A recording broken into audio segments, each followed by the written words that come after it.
Yo, what's up mga katoma? Alright, it's been a while, so welcome to my YouTube channel. So ngayon po, ano po ba kayong napapansin yan? So, nakasalamin po tayo today, pero it doesn't mean na may grado to. So, forma lang po natin to.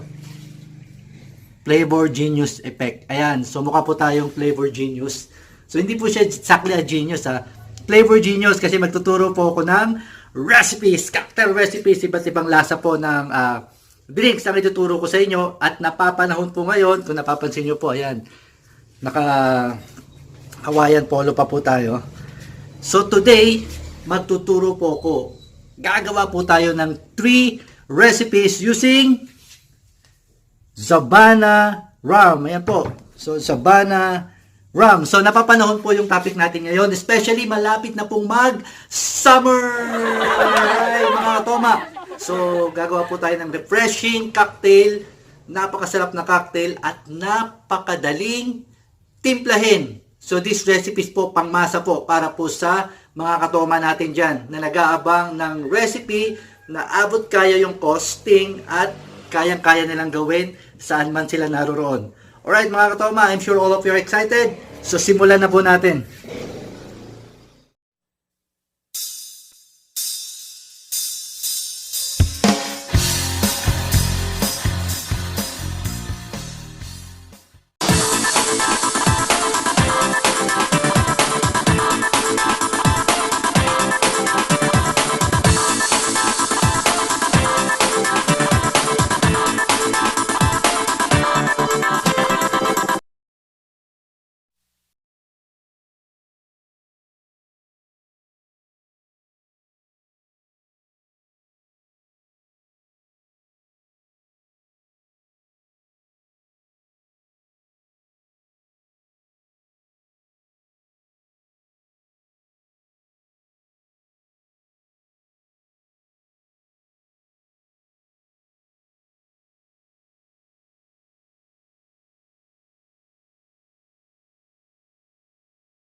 Alright, for the first cocktail, we're going to make a Zombie 8 cocktail. So first ingredients is dark rum, Savannah rum, 45 ml.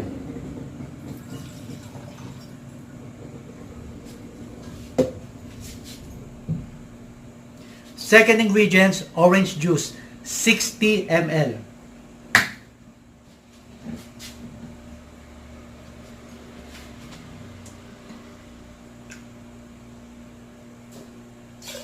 $30,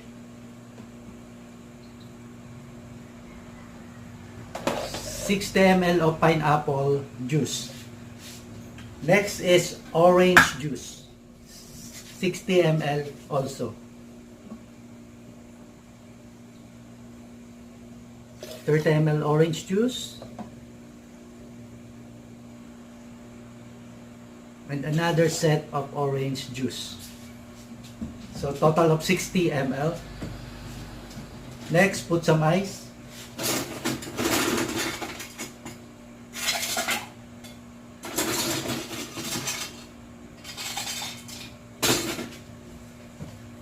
There you go. And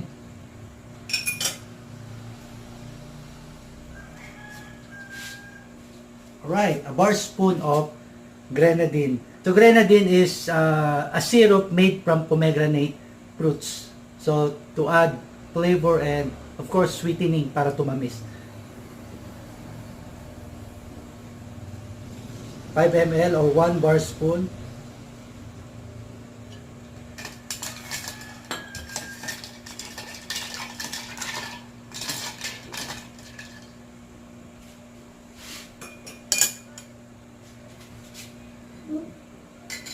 Alright, and then shake.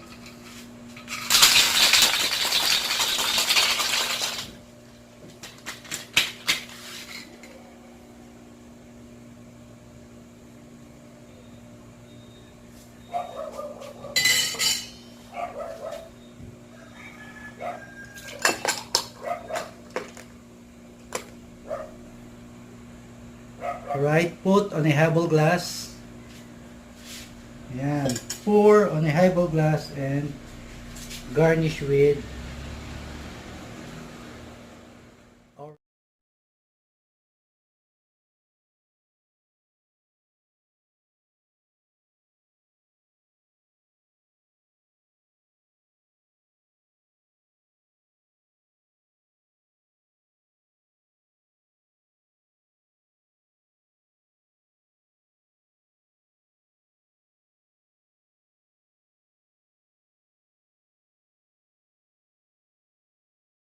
Shake na natin mga katoma.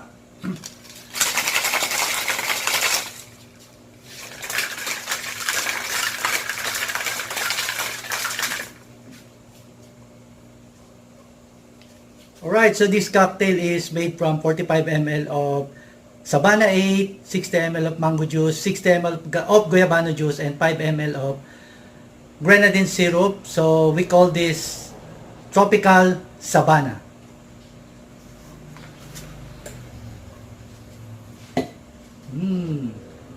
Smells good.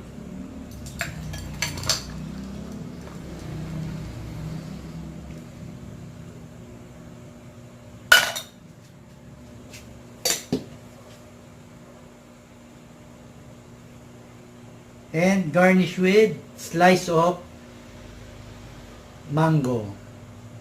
There you have it. Ito na po mga katoma. Serve with straw.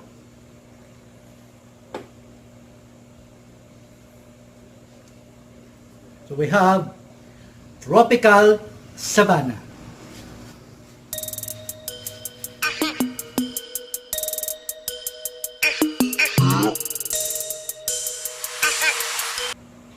Alright mga katoma, so down to our last recipe. So sobrang simple lang ng last recipe natin. So we have Savannah Soda. Alright, sobrang basic lang. So let's start. So 30 ml of Savannah rum.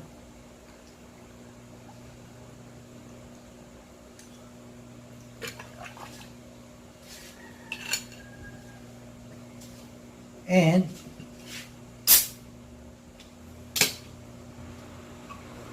60 ml of our soda 7-Up. If you don't have 7-Up, you can use Sprite also.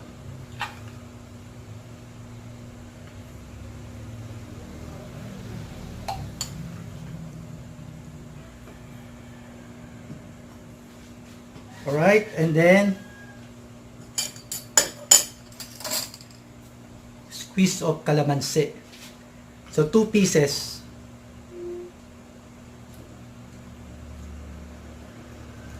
Okay, calamansi. And another one.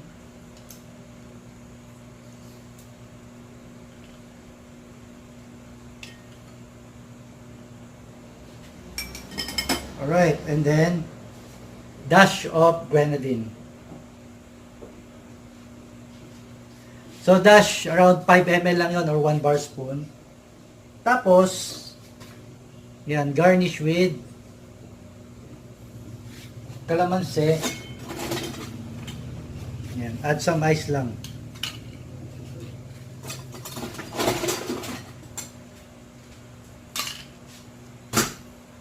Okay, and yan, serve with straw and serve with stirrer.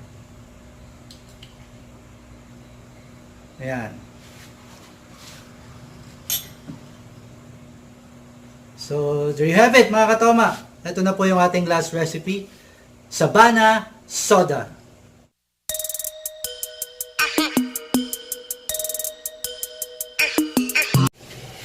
Alright mga katoma, so yan po.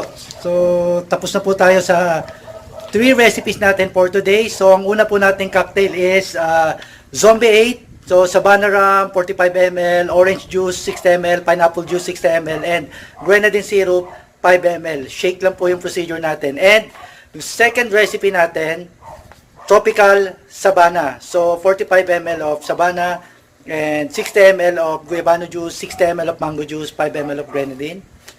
Shake procedure din po. And yung last recipe natin, Savannah Soda. So 30 ml of Savannah rum and 60 ml of 7-Up or Sprite. Tapos 2 pieces of calamansi. Squeeze natin, and then 5 ml of grenadine syrup. Build procedure lang po. Serve with straw sa stirrer. So bahala na po yung guest natin mag-stir or maghalo. So mga katoma, maraming salamat po, sinamahan niyo ulit ako sa araw na ito. So, itong recipe po na inihanda natin sa inyo, prepare ko sa inyo is one of, isa sa masasabi natin, promising recipes po. Napakadali po niyong i-prepare. Low cost po siya. All juices po, powder juices lang po yung ginamit natin. Masarap na, mura pa.